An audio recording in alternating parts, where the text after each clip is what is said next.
All right, y'all. Leland Live, Talk 995 as we keep on going this afternoon, halfway home on a Thursday. And it's not really as eventful as yesterday, of course, as we were reacting in the moment raw to that whole story that was breaking over in Minnesota. But we're still dealing with some of the fallout from that today. We'll get into those stories and new stuff coming at us every other minute. 545-9950 is the phone number. If you want to jump on the air, we'll take your phone calls and put you on the radio. Let's start with the weather again this hour, and that would be this. I think inclement's an understatement. We've got real flooding potential tomorrow afternoon and tomorrow night. And the forecasters seem to be becoming more and more sure that it's, for a lot of us, 3+ inches in a short amount of time. Some people may get 5 inches. I've seen some of these forecast maps with 6-inch readings on it. None of that's a promise, but the possibility's there if the system slows down or stalls out, and they just don't know how quickly it's going to move. So if you're in flood-prone areas and y'all know where you are, think about your previous experience, or if you've ever been flooded out, just go ahead and get to high ground, and let's trade off the safety of using good precaution ahead of this. The other thing, and I always talk about this when we have tornado threats particularly, but when it's coming in overnight, man, it can catch you off guard. I think y'all remember the story from out in Texas of the kids camp, where the kids just got washed away. Moving water it's so fast. I forget the speed with which sometimes it can move through the house. Moving water is one of the most powerful forces on earth. And if you live near a tributary or creek or a river, it can come up fast and hit you fast. So not to overstate things, but be prepared if you're in those areas. Now, I kind of live in a hilly area where it's not a problem. Some of y'all live like that in Birmingham, but we saw what happened to Asheville with the tornadoes, with the flooding there from the hurricane, and then we've got other cities that we've seen suddenly get hit. I remember Nashville a few years ago just got wiped out. So it's that kind of quick rain event. I say quick, but just a lot of rain in a short amount of time, and it's got nowhere to go. So now we do need it as far as our deficits and the potential drought conditions, but that's where we are tonight, and we'll let you know if that situation changes or gets worse in our forecasting as we get updates from the people that know what they're talking about. All right, oxstrong.com. Let's talk about them real quick. Then I want to get on the phones, get you some headlines. This is the foundation company. You talk about moving water. This is just a perfect segue. Moving water does more damage to homes. It wants to, in some cases, you're going to have erosion under that foundation because the water has reached the foundation, and then the erosion can cause the crack or the shift in the foundation, and then it comes in. It's going to come in through that hole or through that opening. It just breaks in your house. And then you got all kind of problems. From there, you can get mold and other dampness issues. Ox Strong handles all of this stuff, every single bit of it, from ridding your house of the moisture, ridding your house of mold, ridding your house, of course, of the water, fixing the cracks and the shifts, and leveling the whole home. They can do any of these services or all of them if you've got the whole enchilada. And encapsulation is something we've started focusing a lot lately. They are full-fledged, top-notch, high-tech encapsulation company. And if you have a crawl space of any type, old or new house, boy, you need encapsulation. It's a moisture barrier. It's a thermal barrier. Keeps that air out from under your house, protects your pipes in the cold weather times. It's oxstrong.com. This is who you can trust to get this done for you. oxstrong.com. All right. Again, it's a lot of Minnesota today with developments on that. One of the newer headlines, and we'll get some of those stories. You've heard a lot of this by now. One of the newer headlines was just a few minutes ago with Trump saying that they're going to take some reserve cash out of Fannie Mae and Freddie Mac and purchase $200 billion of mortgage bonds. That's going to change the dynamic in the mortgage market. Most economists believe it's going to drive interest rates down, and that could happen pretty quickly when the Fed start putting money into that particular part of the bond market. Everything starts working together, competition kicks in, and we could see lowered rates, and that's a good sign for all of us. Trump, they're being so creative at actually looking at issues to help some of the basic things people are struggling with, and the cost of housing, both rent and purchasing right now, is driving a lot of people into a very bad place. And so to attack it the common sense thing would to have a responsible Fed board to vote like adults and start to ease these rates. They waited too late. They don't like to do things in huge increments unless there's a Democrat in office and they're trying to get them reelected. They don't like to do these things in quick increments, up or down. The COVID situation was a crazy situation when they did what they did with that, and then they turned around with the Biden spending and jacked him up. But anyway, not to go over all that history. So Trump is now, yesterday they attacked institutional investors. And y'all know what I mean by that. Let me just walk through that for a minute. I don't want to nerd out on you on economics because I know we got folks trying to get into the show. But when you have a giant investor, BlackRock and these others that are coming along buying up houses, it drives the price up where they buy up the houses because they overpay. They're giant. They're not trying to get the cheapest mortgage they can for the best price so they can pay the mortgage payment and live there. They're just buying these up to control supply and inventory, and for a lot of what I believe other nefarious reasons. If they got enough of this inventory, they really do start to control the whole housing market in certain areas. Now, there is no one housing market. This country's busted up into all kinds of markets. Even here around Alabama, there's a Tuscaloosa market that's completely different from Birmingham. Inside Birmingham, there's a Hoover market that's different than the Shelby County market, that's different than the Mountain Brook market or the Gardendale market. There's submarkets. You can even go street level. There's some whole neighborhoods that outperform or underperform based on the age and condition of the neighborhood. So there are micro markets and micro markets, but it's all affected by lending and interest, all of it. And it's becoming difficult. So these institutional investors have driven up the prices in some of these submarkets by overpaying. And then once you overpay, that data gets into the system, and then appraisers wind up will use one of those houses for an appraisal reference, and it bumps up the price of the other houses. It just bumps. It's kind of artificial. It bumps up the value of a house especially a neighborhood where the comps are similar. And in some ways that could be a good thing if you are sitting on your home and you don't need to move or don't need to sell or don't need to do anything with it.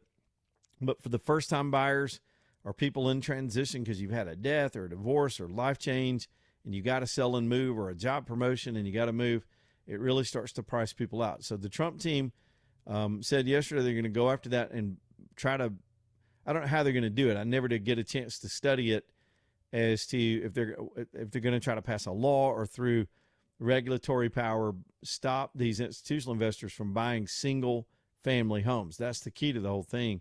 Or just detached single family homes should be free from that kind of manipulation. And then today they announced this mortgage purchase by Fannie Mae and Freddie Mac to put some downward pressure onto those rates. These are all good signs. And then, of course, I need to look it up because I'm spitballing here because this story just came out a second ago. Maybe I can do this real quick. I'm going to put this, yeah, here we go. It only had to type a few words, and nowadays your search engines will read your mind. I was trying to type, when is Jerome Powell's turn up? I typed, when is Fed chair, and then the next, it filled in the blank, when is Fed chair Powell's term up? So I like that. It just says it ends in 26, but I thought it was early in 26. I'm trying to get a month. Come on, internet, don't let me down. He can stay on as governor until 28, but it runs out. Here we go, May of 26. So we've still got to struggle through. We're halfway through January. I'm going to round off a little bit. We've still got 4 full months of dealing with Jerome Powell's nonsense. And then there'll be some relief there, if nothing but a point or a half a point. I don't think we'll see a healthy market. We won't see rates back in the 3s or even low 4s, but you get rates down 5.5, 5. That is historically reasonable. People can stomach that. That helps people buy more house or even qualify. This is what I'm talking about. You don't go and hand people money to buy a house and do those kind of things. That doesn't create responsibility and good discipline, and it's not good economics. But one of the things that the Republicans can do if they just watch Trump and learn the lessons to improve the conditions on the ground in this country, it's a simple philosophy. Get government out of the way. Government involvement and intrusion in our economy is generally what screws up everything. It messes up supply and demand. It has messed up the interest rates. It has messed up inflation. It's messed up just bad government policy alone has messed up our trade deficits, where we're just getting screwed by the rest of the world, and our politicians didn't care as long as they were getting campaign checks. Trump's got a different approach. And today they announced that the trade deficit's been cut in half, less than 12 months. That'll help everything. Y'all, this is all good news. Yeah, I get it. There's some angry people in Minnesota because they're losers and this is all they got. Their side's getting their ass kicked and they're mental. They're going to keep being mental. Try to tune that out. Plan for your own family. Look out for your own future. Deal with things you can control in your life and your own prosperity. And there's more fertile ground to do that now than ever before. Building commitments, manufacturing commitments in industry, new jobs. There's a whole new tech coming along that we're now competitive in with AI that's going to change the world, but it could be better in some ways. Man, there's so much to talk about with this stuff, but that's it. That's a good stroke of, I'm not going to say genius, but I will say Besant. I always get his name wrong. Tim Besant. Is that how you say his name? He's one of the smarter people I've ever seen in that position. I'm trying to back up here and look at, let me see if I can find the soundbite. He got after saying that they're going to, also today that was announced, they're creating a new AG position to look into this government fraud. And I mean, just in time too, we need that to be looked into. And Besant had a news conference today too, talking about similar stuff where they're going to, let me see if this is it. They're going to go straight after Tim Walz from the Treasury. And see, that's where all the money is. That's where the data is. If you got cooperation from the Treasury, you can find out exactly where these fools park this money. Let's listen to that soundbite real quick. Under Governor Tim Walz, billions of dollars intended for families in need, housing for disabled seniors, and services for children were diverted to benefit fraudsters. I am here this week to signal the U.S. Treasury's unwavering commitment to recovering stolen funds, prosecuting fraudulent criminals, preventing scandals like this from ever happening again, and investigating similar schemes state by state. Under Governor Tim Walz. So that's what I'm talking about. That is that's the aggressive approach to the negative things that are happening and then doing what you can to improve conditions for everybody else. I know that's a little eggheadish, but I think we all need to be on the same page and be able to understand this. These are going to be good times. This year is going to be amazing. I'm very fired up the first week of 26. It just feels good. It feels normal. I feel like our country's normal again, just a little bit. It's still a little crazy out there, but we're getting back to where we should be. And I know some of y'all are discouraged. You've been through a lot, especially since COVID and the nonsense and the madness. We had a fake pandemic, a stolen election, all kind of things have gone down, riots and chaos, a wrecked economy, but we're on the move. We're on the comeback because we've got a defender of this place in the White House. Kim is on line 2. What's up, Kim? Kim dropped off. She got tired of me rambling. That's okay, Kim. I get it. 545-9950 if you want to get in on the show. I'll put you on the radio mostly. 545-9950. Work Trucks bring you the show tonight. TRUX, WorkTrucksLLC.com. Man, this is where your business or your organization can go and get exactly what you need when it comes to your transportation needs for all the stuff you got to haul around. And sometimes it's just you got to haul your supplies and your parts or whatever it is you make or do. Sometimes it's just getting your crew there, getting your work done. And Work Trucks that goes to the trouble to really go out into the industry and vet the best of these vehicles and bring them home. They go out and usually these are off lease, so they're lightly used and in good shape. But they'll bring them home and go through with that 125 tooth comb and make sure everything on that checklist is correct. Bubba told me first time I met them, they just won't put a truck on that lot unless it's right. Their reputation is riding on that truck being good because they want you to go brag to everybody that you got the best deal you've ever had. And then they go find more of them when they sell them. So every configuration of commercial vehicle you can imagine with box trucks and flatbeds and vans and cargo and passenger and pickups and dualies and all of it. Stuff I don't even know what you call it. But it's all down at Work Trucks. This is not the easiest. It's not like you need a Nissan and you're just going to get online and find yourself a Nissan. These are specialty vehicles. And when you've got a dealership like this that's already done all the vetting and all the hard work and all the shoe leather to get this stuff to Birmingham, all you got to do is go down there and kick tires and pick the one you want. They'll help you get financed. They've got extended warranties. This is a good place to keep your business running and take advantage of all this optimism I keep talking about for 2026. It's Work Trucks, TRUX, WorkTrucksLLC.com, WorkTrucksLLC.com.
All right, y'all. Leland Live, talking to M5 Gutter Cap, bringing you the show tonight. They've got a deal running right now. They've extended that 45% off, and this is a sweet spot to get this kind of stuff done. The leaves have fallen from the fall. Most of that's done and gone. We're in the rainy season of winter, so you're dealing with a lot of water anyway, so it's good to have those gutters tuned up and cleaned up. They're going to clean them up and make sure everything's out of them, check the seams, check the way they're hanging, make sure the water's flowing, and then they put their patented all-aluminum one-piece system on there, and you are good to go. This is the only – I'm telling you, you can listen to me or not, this is the only system you want on your house. It's Gutter Cap. That's why they patented it, because it freaking works. The materials are aluminum. stands up to the elements and time. It's a one-piece system, so you've got fewer seams. They just produce them at length while they're on your property and get to the corners and button it all up and get it on there. And then you're done with leaves. You won't deal with leaves anymore. Sticks, leaves, tennis balls, squirrel turds, it's in your gutters. You don't need jam gutters. They have an important job to move that water away. We're going to find that out tomorrow night. Gutter Cap of Birmingham, Chris and the team are extended 45% off the retail price right now at GutterCap. GutterCapBham.com. GutterCapBham.com. Well, I was just looking at a couple of things during the break. I'm always scrolling around trying to find the latest for you. And I got I feel a speech coming on about X and what Elon Musk has done. I'm 100% convinced the election does not turn out like it turned out without X in this last election. Period. We need a place for free speech. All of us, the whole world. And now the fact that he took that away from those social engineers and manipulators at Twitter and with his own money. There's probably no other person in the world that could or would do that. Just to give us a free speech platform. I know there's ugliness and there's fake news and there's irresponsible stuff on there, but that's called freedom. Listen, freedom's ugly. It is. Some people can't handle it. And some people do ugly things with their freedom, but it's still freedom. And freedom is the only place you're going to find speech where you can challenge ideas. We would not know the truth about that shooting yesterday without X. The left-wingers would have gotten ahead of this whole story with a fake narrative like they've done in the past over violent incidents, and they'd still be manipulating it today. Now only the most gullible Trump derangement syndrome people are believing anything about that I story was wrong with what the agent had to do. And now there's the international stuff as it relates to X. Two stories tonight. The United Kingdom has gone full on, you talk about fascism, they have gone full on Nazi over speech. They're arresting old ladies for their social media posts. They've become the thought police all over the place, and they are considering, according to a story that just came out tonight, banning the X platform in their country. The United Kingdom. The United Kingdom. The framework of British common law and Western society is the basis upon which we created our own constitution after we broke away from that dictator that was there before. And now they're back into that place with the kind of government they have now. Not only they've been invaded by Islam, but they're censoring speech. And now they want to ban this whole platform. That will not end well for the United Kingdom because it's going to be very difficult to do because it's not just X. Let me throw the other side of the story in there. Musk also owns Starlink. How are you going to stop that, United Kingdom? And speaking of Starlink, the Iranians, while their citizens are in an uprising right now of the 13th or 14th day, and it's looking bad for the regime, and people are just on fire to overthrow these folks. They've tried to shut down and black out media, both getting out of the country and news coming into the country, right? They've tried to shut it all down. They're bringing in foreigners to fight the protesters and kill them. But Elon Musk, there's rumor all over the streets that they're shipping in dishes from the Starlink system into Iran so these people can communicate with the outside world. Without Starlink, the people in Asheville, I just mentioned them a little while ago, could not have gotten help. The ability to communicate, talk to your fellow man in the age of communication is essential. And this guy on two fronts, both the Starlink system and its capability and the free speech platform of X, is having a lot to do with free people being able to be better informed and to fight back against this kind of despotism. Hallelujah. That's amazing. Good stuff. Back in a minute. Leland Live.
Y'all, my friend Danny Knowles at the Knowles Group's ready to help you with your money. Y'all have heard about him for years here on the show. You might have even heard their show that they do on Saturdays here on the station.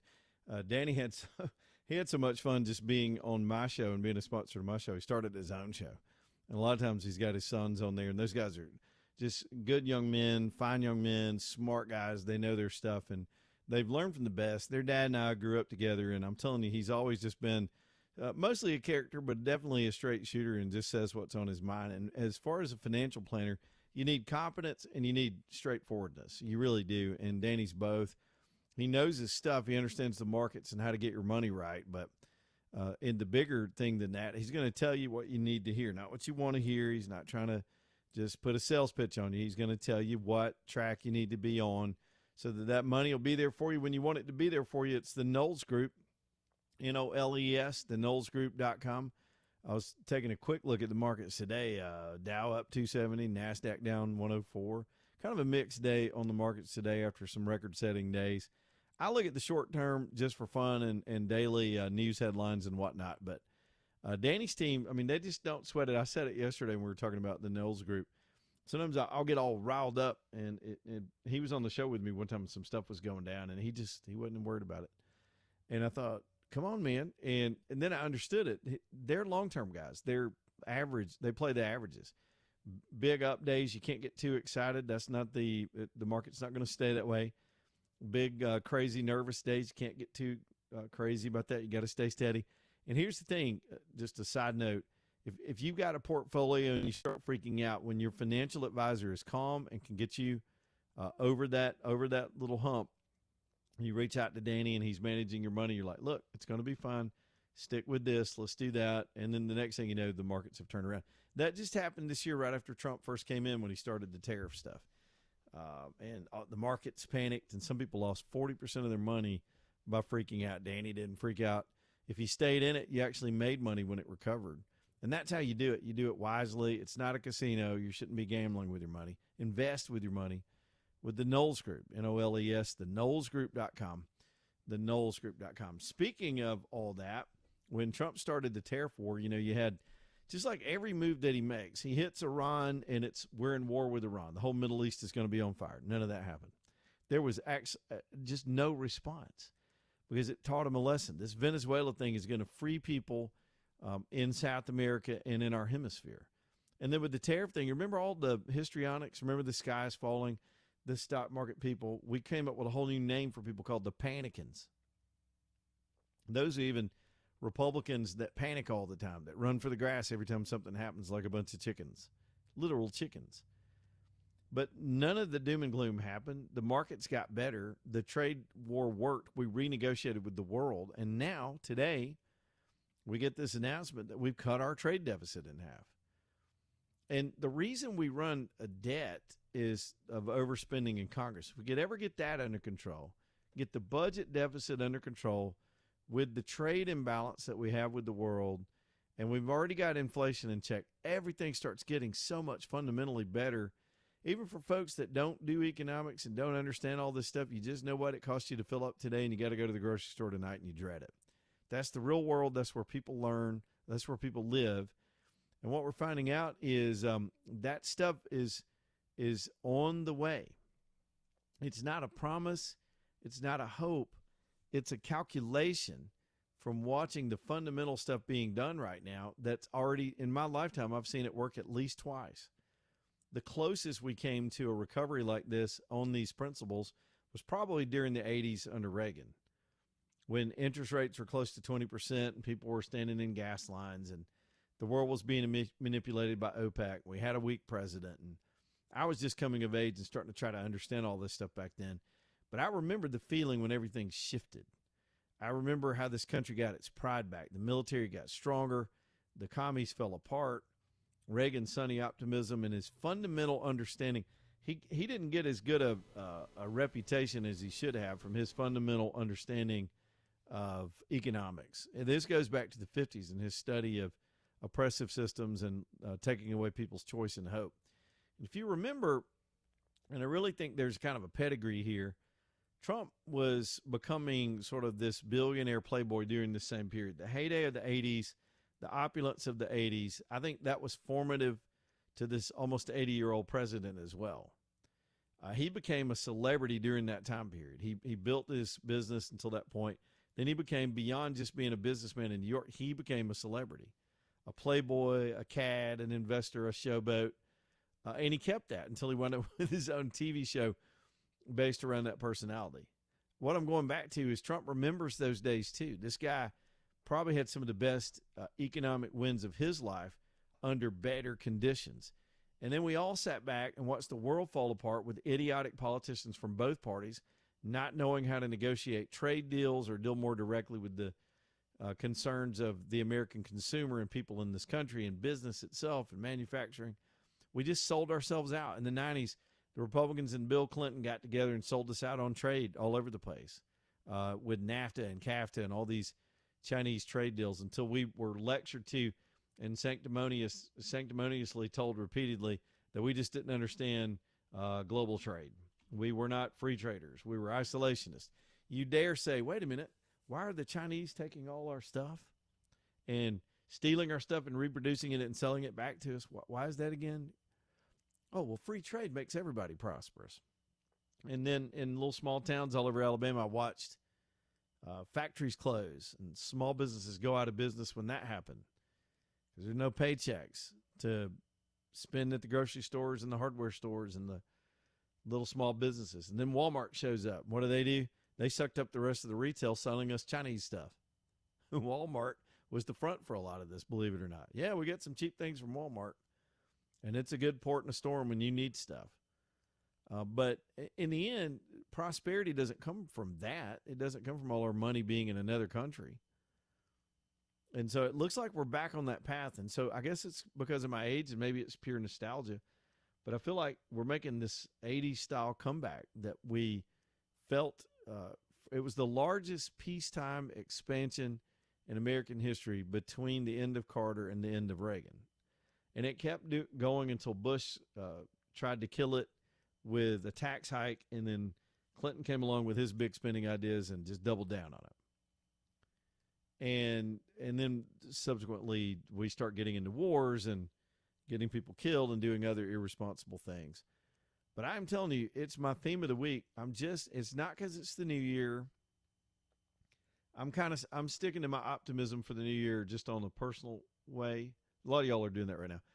I'm pretty much on track with my workout routine. Hey, Jay, I'm doing pretty good. How you doing? Are you doing all right on it? Man, I'm doing good. I'm doing real good. I've lost so far 7 pounds. See, I'm scared to even weigh. I don't lose much, and I don't lose it fast. You're not my age yet. It goes slower, but so I don't weigh so. You don't weigh yourself until someone says, "Man, are you okay? You look kind of sick." I'm waiting on Jessica to just smack me on the ass right in the middle of the kitchen one day, and I'm gonna go, "Hey, I'm gonna go weigh, man. I must be doing this." So I'm waiting on a sign. But no, the truth is, I've done pretty good. Today I got behind and couldn't get my normal workout in. I'm doing some engineering on the studio here, and the clock caught up with me today.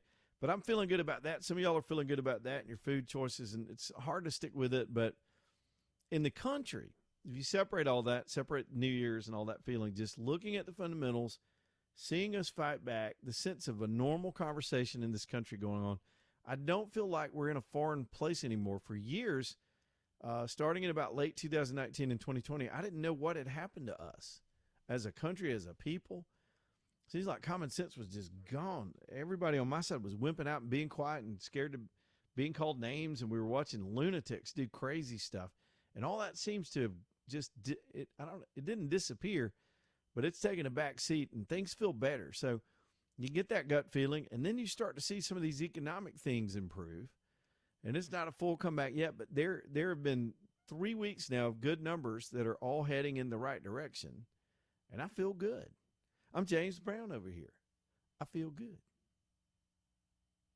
Da-da-da-da-da-da. Bill wants to talk about the economy. Let's talk to Bill about it. What you got, Bill? What do you know, man? Hey, Leo, I'm doing okay. I appreciate the time. Couple of things. I think that regarding what you were saying about the economy, here's kind of a counter to it, and I certainly agree that we need to cut the deficit. Okay, but here's some counters. One is that I think on the trade deficit, I think what we're seeing is we're importing less, which may be good, but it may be just due to the tariffs we put on ourselves. Okay. No, it's a dollar figure. It's not a volume amount. So it's the imbalance has gone from something like 130 billion imbalance to like 30 billion. I think it was the actual number today, and that's incredible. Well, dollars are just products reflected in total dollars. So I think it still could be due to the tariffs. But the second thing is that I noticed that Mr. Trump, we've got about $1 trillion defense budget right now. Next year, he was talking about maybe taking it to 1.6 trillion. Yeah, he wants to spend another. He wants to build 25 battleships and spend another $600 billion. So that's got to come from somewhere. And going back to Reagan. Well, if you get your industrial base back and you start becoming more productive in that way, especially the housing market kicks back in, it starts to work. That starts to work in a strong way. I'm not for overspending on defense, but on the other side of that part of the equation, and I get what you're saying, he also went after the CEOs and these defense contractors that'll get these contracts and start stretching the timelines out, missing deadlines, making inferior products, and then they come back and ask for more money from the Pentagon. And Trump's had enough of that. That's just bad business. So yesterday he started trying to implement rules, and I don't know how much executive authority he has to do this, but the stock buybacks and some of the other schemes that the CEOs get, perhaps even pay caps on what we're going to allow a company to pay the executives that are also running the bill up on us irresponsibly. He's trying to add an accountability measure while he gets his end goal, unlike Lindsey Graham and people like that in Republican politics that just want to make their buddies rich. They gave him campaign contributions. I really believe, call me naive, Trump wants the strongest military in the world, and he knows where we got to go to get there.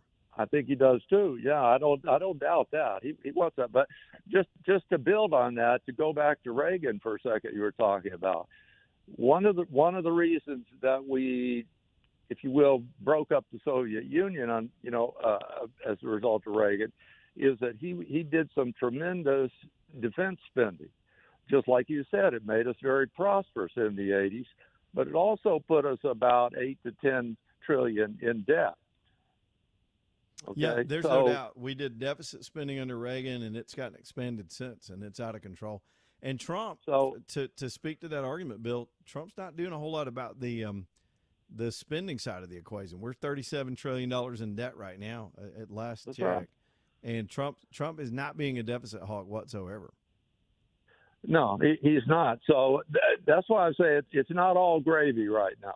We still got some things to address. And the big, I thought, with the America First and sort of the isolationism that he was talking about, that we were going to be able to save on the defense budget. But he's going in a different direction now. So if we're not going to save on defense, we're going to probably have to do it in Social Security or in Medicare, Medicaid. Social Security is going bankrupt anyway, and it needs to be addressed. The Republicans don't have the courage to do it, but that thing's already on a bankrupt path. And I don't think they're going to take it out of so-called entitlements. That's a political that would never pass Congress. This defense spending, he'll get that through Congress because these guys love spending money. But trying to find it and they don't even have the courage to fix Obamacare right now, and it's a gigantic mess. This disaster has been handed to the Republicans. The Democrats designed a bad plan that's now falling apart, and the Republicans are too cowardly to actually do anything about it. Well, and I agree with you. And I think what we're both agreeing on is that it's not all rosy. We've got some things we need to address. And Mr. Trump's in there now. And my argument is not that we're there yet, but we're getting there. The fundamentals of what we're doing now are way better than what we were doing 15 months ago.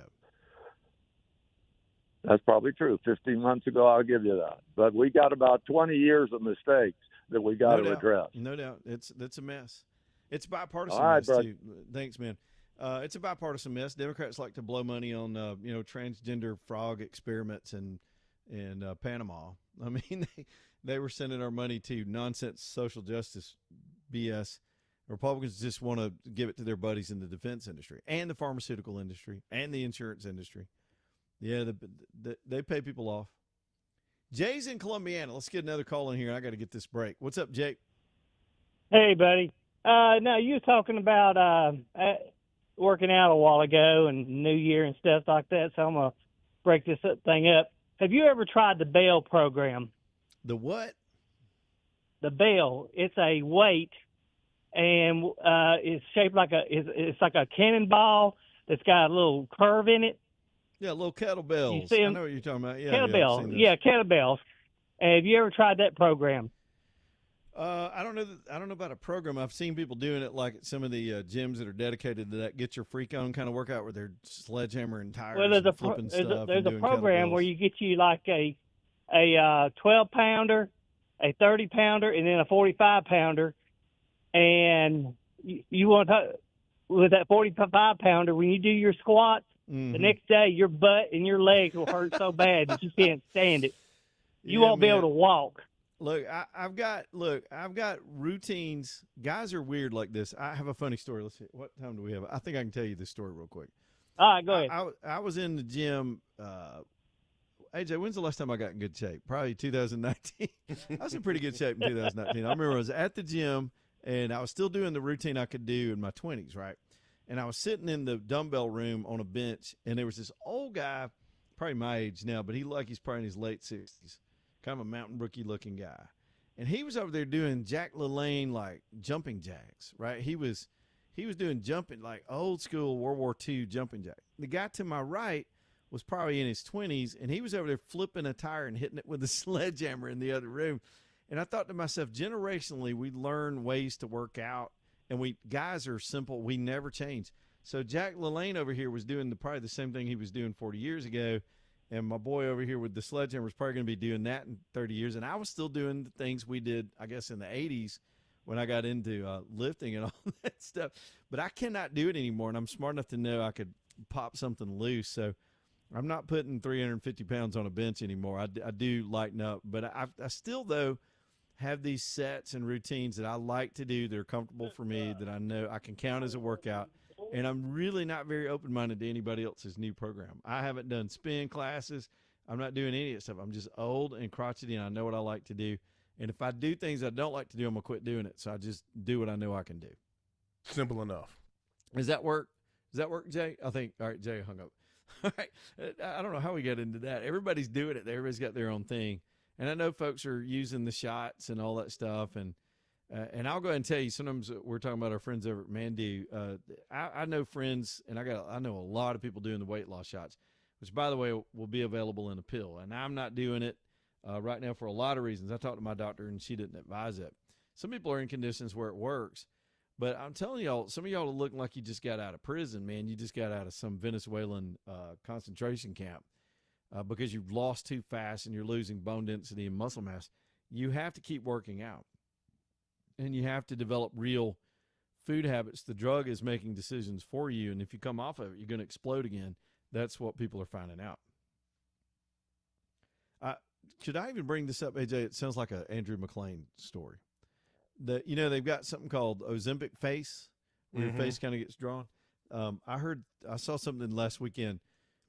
Should I even say this right now? If y'all got kids in the car, be careful. They call it Ozempic penis. Uh-oh. I was like, what is that? Oh, gosh. Guys have been reporting that they feel like their the digit of their manhood has increased since going on it. But what they found out, they studied it, and that ain't true at all. They can just see it now. I'm not making that up. It just appears that way to them. I think because they can see over the they can see over their jelly roll and go, oh, there it is. No, I do have one. Wow. Look at that. Look, baby. Maybe she can see it too. I don't know if she wants to see it. It's like a drunk falling out of a car. Who'd want to see that? Back in a minute.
Y'all, Alabama Bass bringing you the show tonight. This is such a great operation if you want to do that shower change out. You know, for years I've talked about the replacement system where you're putting in a shower for easy access and safety and security. Some of y'all don't want a shower. You still want to do a tub soak, but your tub's all janky.